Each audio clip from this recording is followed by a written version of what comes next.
I was sent some problems by one of the viewers out there. I believe his name is Cortagio or Cortagio. I apologize. I'm sure I'm mispronouncing it, but they are really interesting problems. What's interesting about them is that they don't involve super fancy mathematics.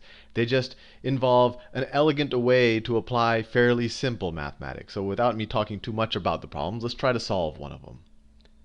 Actually, I don't know where I'm going to categorize this, either in algebra or in the Brain Teaser playlist, or maybe both. So an officer on horseback starts at the back of a column of marching soldiers and rides to the front of the column, then turns around and rides to the rear of the column.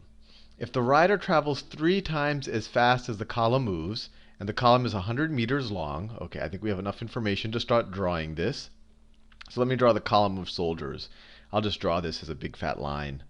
So that's the column of soldiers. I'm about to cough. Excuse me. I've learned not to cough directly in the microphone. Don't want to blow your speakers out. Okay, so that's the column of soldiers right there.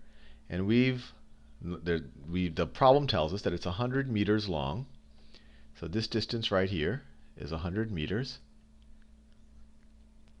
And it's moving with some velocity, let's say to the right. So I'm going to just call it, it's moving with some velocity v. We'll have to stay abstract there because it doesn't tell us the velocity.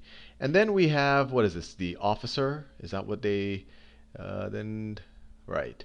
The officer, right. I want to make sure I wasn't giving the incorrect title. So an officer on horseback starts at the back of a column. So he starts here. He's on his horse.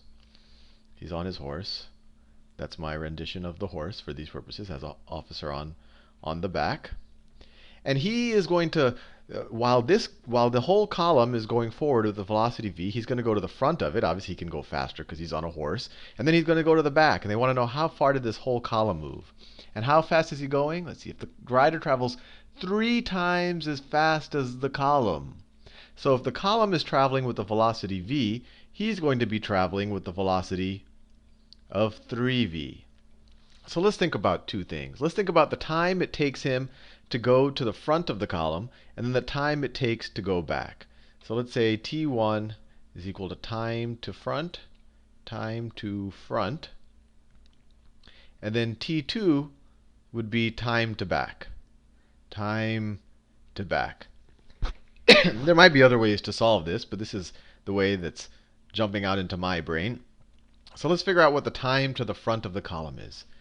So over some period of time, so how far is the column going to move over t1? The column is going to move, well, let me write a little formula here, although I'm sure you know this formula. Distance is equal to rate times time, right? So over time 1, how far does the column move? It's going to move v times time 1. And how far is this guy going to move? Well, we're saying over time 1, he moves to the front of the column. So this whole column is moving to the right. And at the same time, this guy's moving to the right faster. So at the end of time 1, which I've defined as the time it takes him to get to the front, what's true about the officer on the horseback? He will have had to travel 100 meters further than the column, right? In order to catch up to the front of the column, he would have had to go 100 meters further than the column. So the distance that the column travels plus 100 meters is going to be the distance that the officer travels in the same amount of time. And what's the distance that he travels in that same amount of time? Well, distance is equal to rate 3v times time, t1, time to the front. So this is a relationship between velocity and the time to the front. And let's see if we can simplify this a little bit. So see, if we subtract vt1 from both sides, we get 100 is equal to 3vt1 minus vt1. That's 2vt1. And divide both sides by 2, you get 50.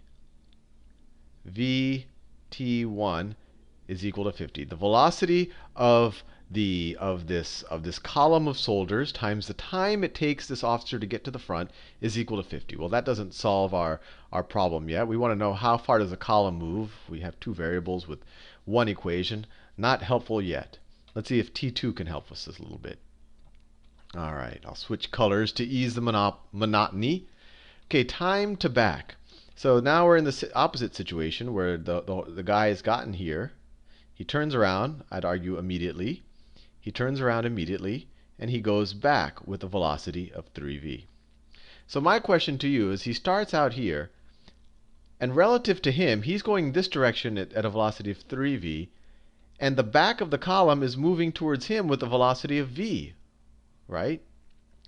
So if you think about it, the back of the column is going to be approaching the rider with the velocity of 4v. When you have two velocities, they're moving in opposite directions, right? If I move in this direction at 60 miles per hour, and you're moving in that direction at 60 miles per hour, relative to me, if I assume that I'm stationary, you would look like you're coming at me at 120 miles per hour. So that same idea, this officer is going to be approaching the end of the column, the back of the column, with a velocity of 4v. So how long does it take him to get to the back? Well, let's see. His velocity is 4v. I'll do that in green. So his velocity is 4v. That's how fast he's approaching the back of the column.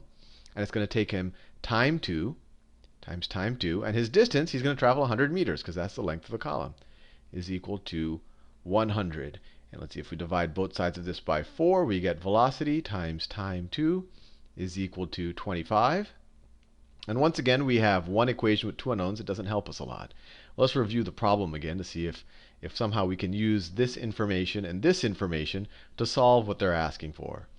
So they want to know how far does the column, they want to know how far does the column move by the time the officer arrives back at the rear of the column. So they want to know how far did this whole thing move over the entire time of this problem happening. What was the entire time? It was t1 plus t2. That's the entire time. t1 to go to the front, and then t2 to go back to the back. So how far did the column move? Well, the column, distance is equal to rate times time.